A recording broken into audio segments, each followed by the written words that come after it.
Welcome to episode 14, season 2 of FountainCast, your bi-weekly podcast brought to you by your Fountain Hills Chamber of Commerce, striving to be your one-stop fountain of information for your business community here in Fountain Hills. I'm host Karen Anderson. And I'm co-host Hannah Toth. Be sure to stay tuned after this podcast as well to hear about upcoming chamber events.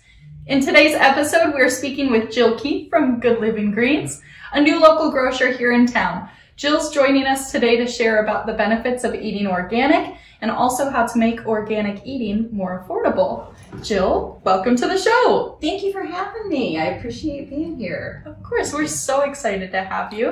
And you brought us a couple juices today, which is so fun. So one thing that I hadn't mentioned in our intro is that Jill also creates freshly pressed juices at Good Living Greens, which are very, very delicious. Thank you, Hannah. And congratulations as well for being nominated for 2 of our Chamber Gala Awards. That's fantastic. Amazing. Yes, we were blown away. That's our first year in business, and being involved in the Chamber has been so fun and rewarding for both my husband Jeremy and me. And to get those nominations and be a part of the gala is we're really looking forward to it. That's fantastic. We're so excited for you, and it's really clear that our community loves Good Living Greens. Can you share a bit more about your business to the few who haven't heard of you before? Sure. We're an independent market grocery store, and we focus specifically on clean, local, and healthy food choices. We don't subscribe to any one diet philosophy, whether it's vegans or paleo or keto or people just trying to choose cleaner food.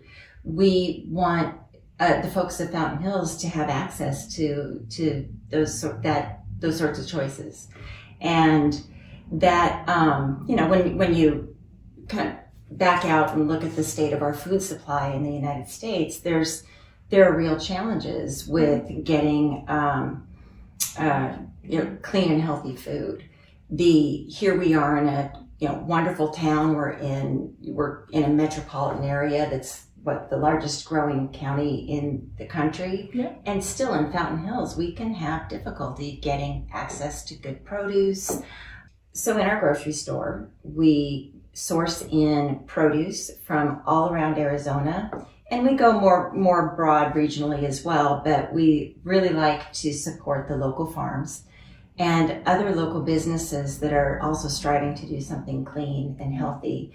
So one of our favorite parts about the business is getting to meet other small business owners and support them with that. We feel blessed that we have access to a storefront. Not a lot of small businesses do, actually. And so when we can partner up with somebody that's making a granola bar or has a special dish that they want to feature, we can do that. We can come alongside them and help them grow while we're growing. That was, when we started, that was kind of a side benefit, but now it's really become the main event. And it's certainly the most rewarding part is seeing us all grow together and playing some small part of that. Oh, yeah. That's so wonderful. Thank you. Absolutely. We carry local bakery. We carry raw local dairy and eggs and cheeses. We comb through different Arizona company options to research them and learn about what they're up to. And it's really rounding out to be a mini grocery store, which was bigger in scope than our original intention, but it's what I think is right for the town and what people are responding to. Oh, absolutely. Yeah. Fantastic. Well, I mean, I know that we're very fortunate that you're here, but why did you pick Fountain Hills? My husband and I moved here in 2017, actually, after we found that we just lived across the ridgeline in Scottsdale, and we found instead of going into Scottsdale to spend our days, walk our dogs, do our grocery shopping, that we just preferred to come to Fountain Hills. And we noticed how friendly everybody was and how people would stop and wave and chat, and there was a certain intimacy of the town that is hard to find these days. And besides the physical beauty of the place and all of the natural resources of the hiking trails and the path around the lake, there's a sense of community here that's hard to find anywhere else. And we knew we were Fountain Hillians, and it was just a matter of moving. Yeah. That's so wonderful. I love to hear that. So speaking of your Fountain Hills origin story, but now moving on to how did Good Living Greens start? How did that idea come about? Well, before we were a grocery store, we've actually been in business since 2019.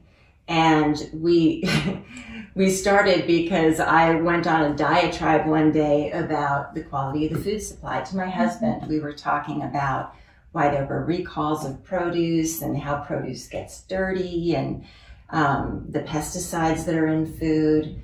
And after that conversation, I hopped on an airplane and went on a business trip. And when I came back a week later, my husband had cleaned out our bonus room, moved everything out, and built a hydroponic garden. Oh, wow. Oh my goodness. He did that. And he started growing microgreens. And I didn't even know he had a green thumb. That's incredible. He started growing microgreens, and he said, "Honey, I've solved your lettuce problem," which was great. And we decided, as we started eating more microgreens and sharing them with our neighbors, we thought, oh, there's a little business opportunity here, kind of a fun side hustle. Yeah. And so it's a joyful little, I'll say, hobby, but business, in that on Friday nights, we would harvest trays and trays of microgreens with scissors. And we would just sit and talk together and snip microgreens and put them in little packages.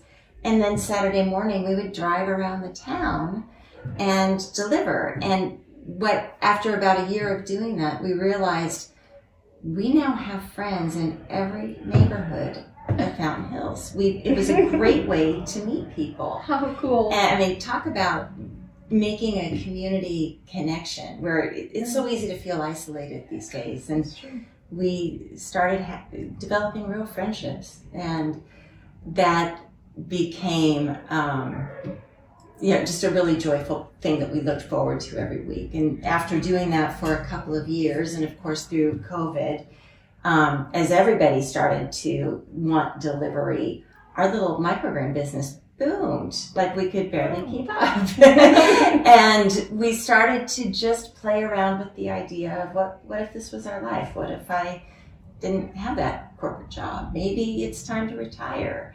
And it's a little earlier than my retirement plan, but why not? If you can do it, why not? Right. So that's when we started imagining what a storefront would look like.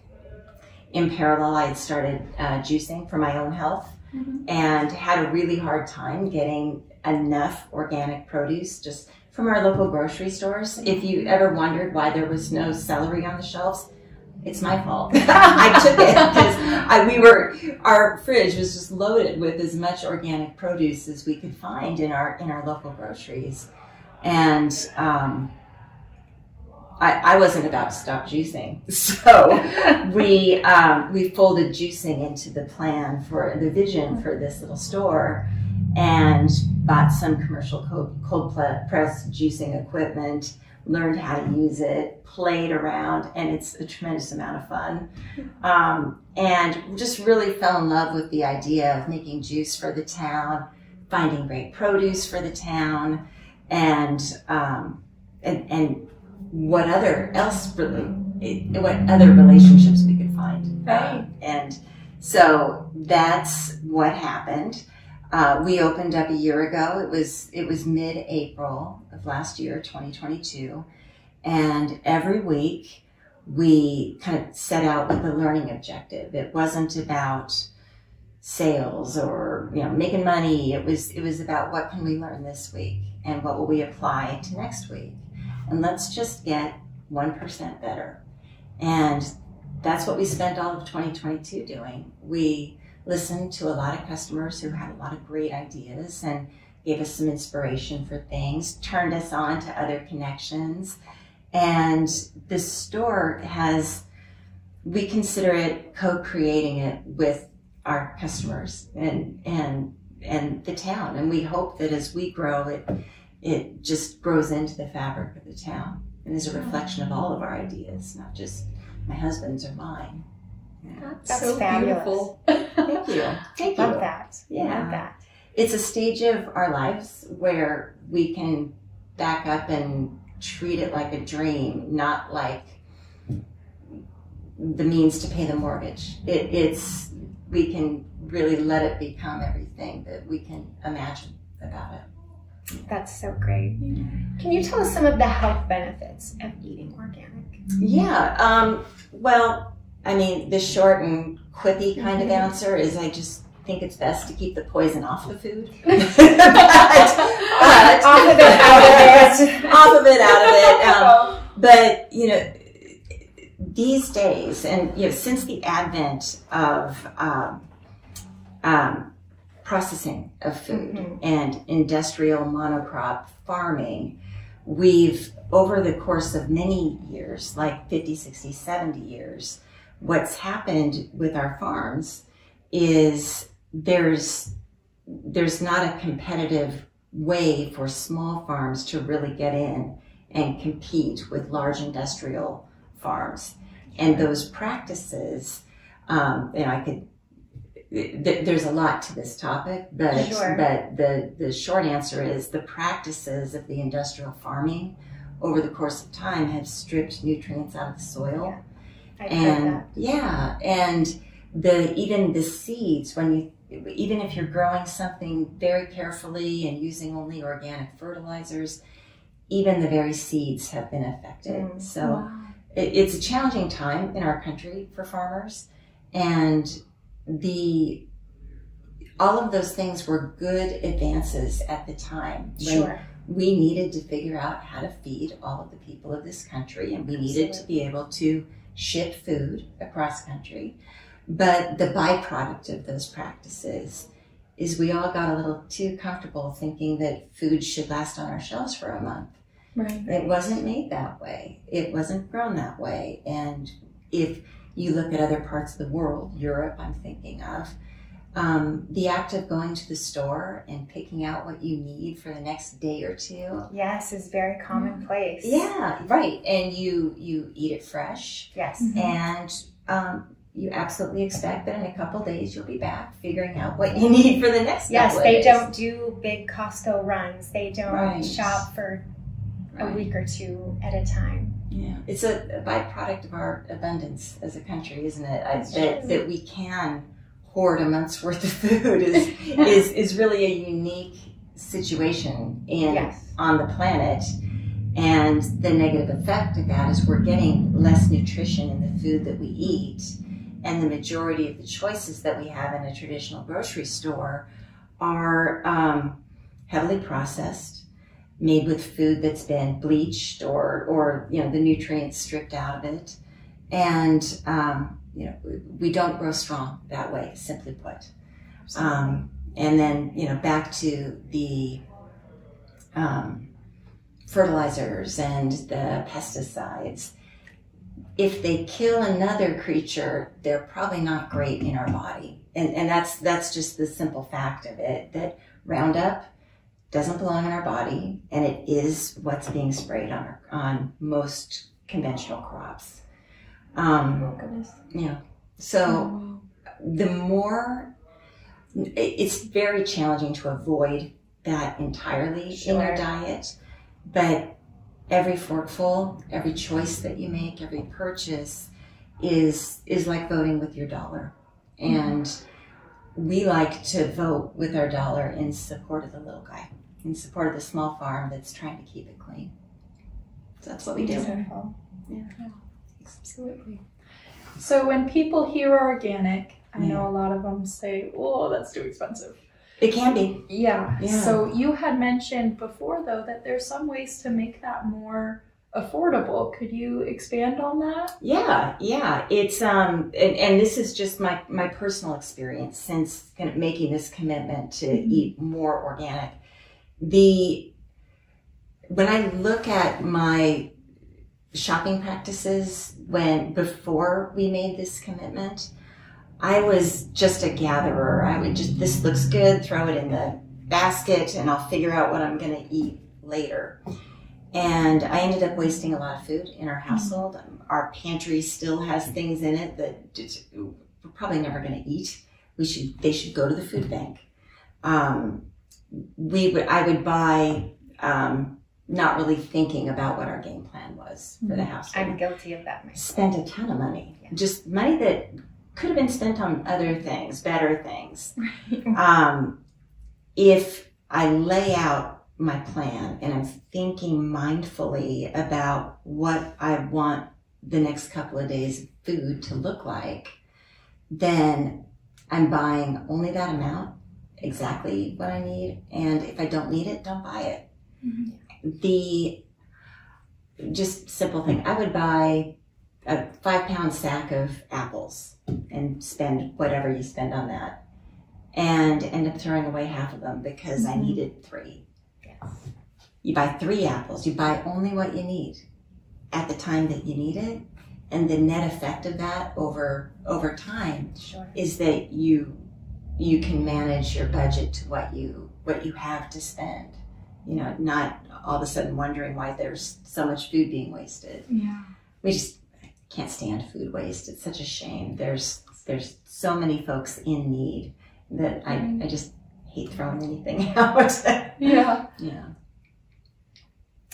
Well, we've heard some exciting news about partnering with some other businesses. Yeah. So we want to hear more about that. Oh, we feel so fortunate. First, there are a lot of local Arizona businesses that we've discovered and started creating connections with and sourcing their food. But we are most excited about 2 local Fountain Hills businesses that are just a perfect fit. Vita's Vegan, Vita's Vegan. Of course. Yes, absolutely. Well, phenomenal cooking. Yes. It's just delicious. So good. The tuna salad? Tuna salad is so good. It's not even about being vegan. That's just yummy. Yes. I'm not vegan. It's delicious. I'm not vegan. Yeah, I enjoyed it very much.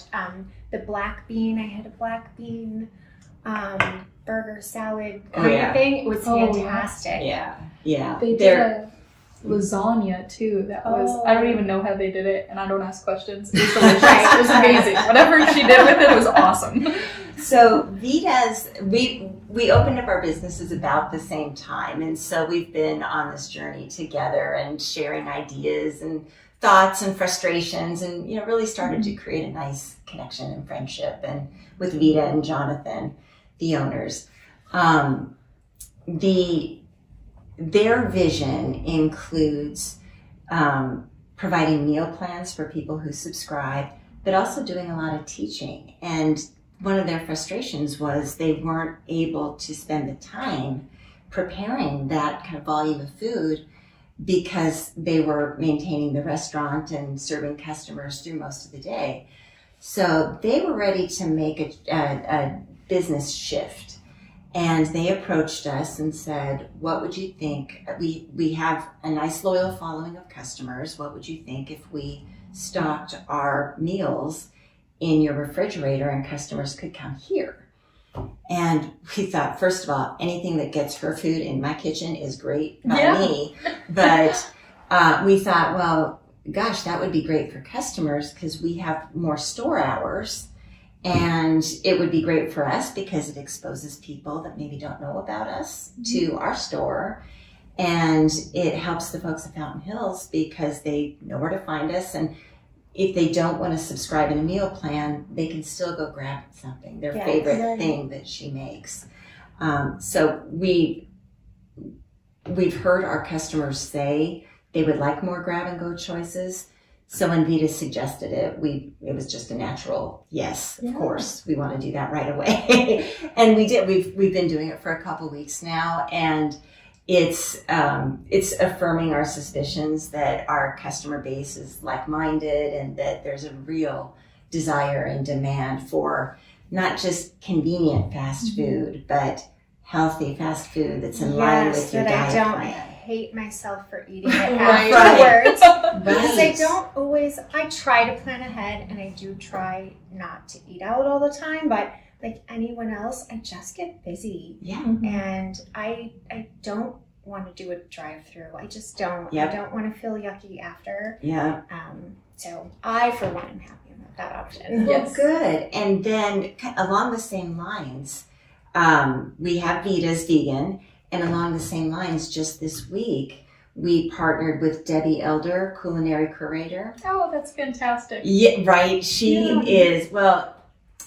a very talented chef, and I've long coveted the photos of her food and the meals and the entertaining that she's done. When I see her photos on Facebook, I wish I had a personal chef. Me too. Wouldn't you? Well, so now you do. That's now amazing. you do. And the idea was access to personal chef quality food, but grab and go. And maybe just one meal for me because I don't want to cook tonight. Yes, that's what I did yesterday. I got lunch. I got Vita's and Debbie's. Oh, yes, that's so great.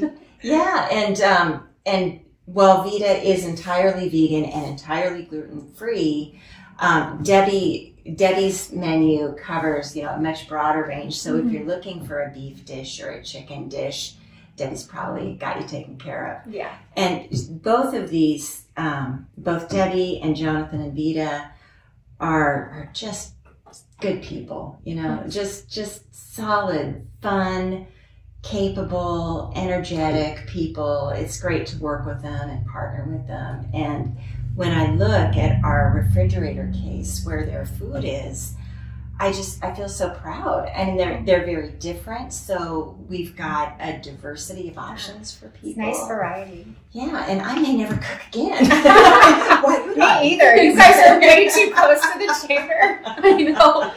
You'll see Karen and I walking over every couple days now. We can get our steps in too. We can. Yeah. Oh, am I kidding? I don't count steps. Come on. I feel like we should, but between Debbie Elder and Vita, we really like the Fountain Hills glue. We're here for each other. We're supporting each other as we're growing and learning things, giving each other grace because we make mistakes, and we just all are kind of on this path together, figuring out what the community needs, and I have high hopes for the future. It's How going to be very amazing. good. And I love that phrase, the Fountain Hills glue. That's so true.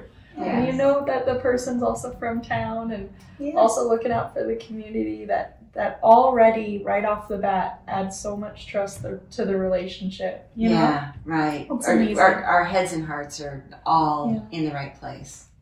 That's wonderful. Well, Vita was another one of the nominees. Yes, she Vita is was. also a nominee. Yeah, so that's pretty stiff cool. competition, and I'll take that kind of competition any day. You know what? She certainly deserves it. All winners. Yeah, Yes. absolutely. Yes. And do we get to get out of the house and get a little dressed up too? Right, a masquerade. Pretty fun. Do you know how excited I was here? A masquerade.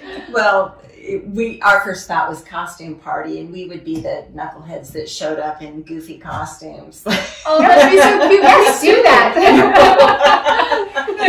You know that there's a secret costume judge at these galas. Have you not been to a gala before? You're going to love this. Oh, no. So and some people do get it. It's not all super serious. You can make it fun, and we hope you do.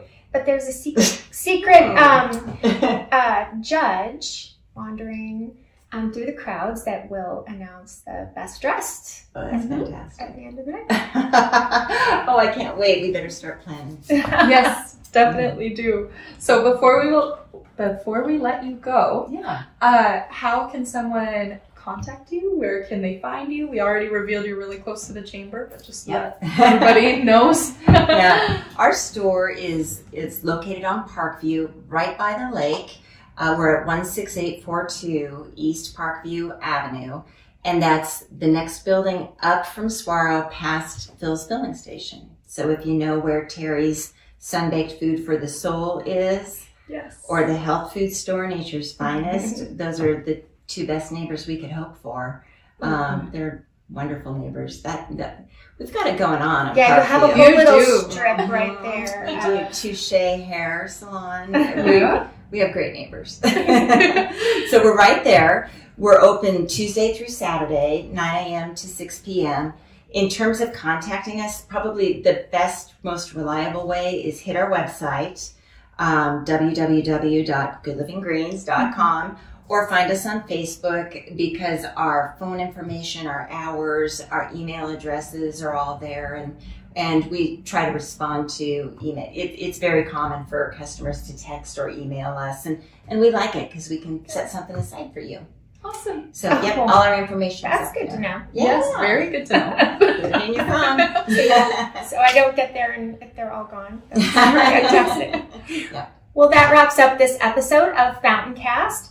Jill, thank you so much for coming in and telling us about our healthy options, telling us about how to eat organic without breaking the bank, and all that fun stuff. We loved learning about Good Living Greens, and thank you for tuning in. Thank you. Yes, thank you so much for joining us, Jill. And rather than go through the website, I'll just ask you now to save me one of those little tuna salads. You got it, girl. Awesome. I will see you in the morning. Don't forget to share FountainCast with friends, neighbors, clients, anyone in your network. And please like, rate, and review FountainCast wherever you listen. For upcoming chamber events, join us as we celebrate our food truck and mobile food vendors for a very special chamber lunch mob. Our food truck fair will take place next Friday, April 28th at 11:30 a.m. here at the Fountain Hills Chamber. The Fountain Hills Chamber Gala Awards presented by Wecopa Casino Resort are coming very soon. Today, April 21st, is your final day to vote for our nominees, so be sure to submit your ballot today, but also register for the event. We are so thrilled to share a masquerade with you as our theme in the brand new venue for the Academy Awards of Fountain Hills, as I like to call them. Register to join us at the Gala Awards by visiting FHChamber.com. Head to the Chamber website for more details on all of our upcoming events, or to request to do your own podcast, Uniquely Fountain Hills episode, send us editions for the newsletter, and so much more. Thank you, Fountain Hills, for continuing to be the best community.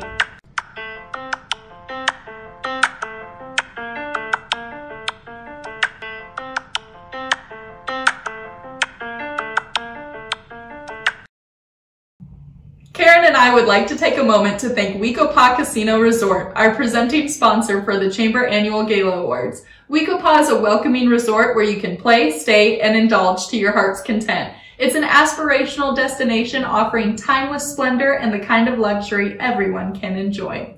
If you're joining us for the Annual Gala Awards on May 19th, give us a call to find out how to book a room for the evening at the beautiful Wecopa Casino Resort. Yay! Awesome. How fun. Thank you. Do you think there's enough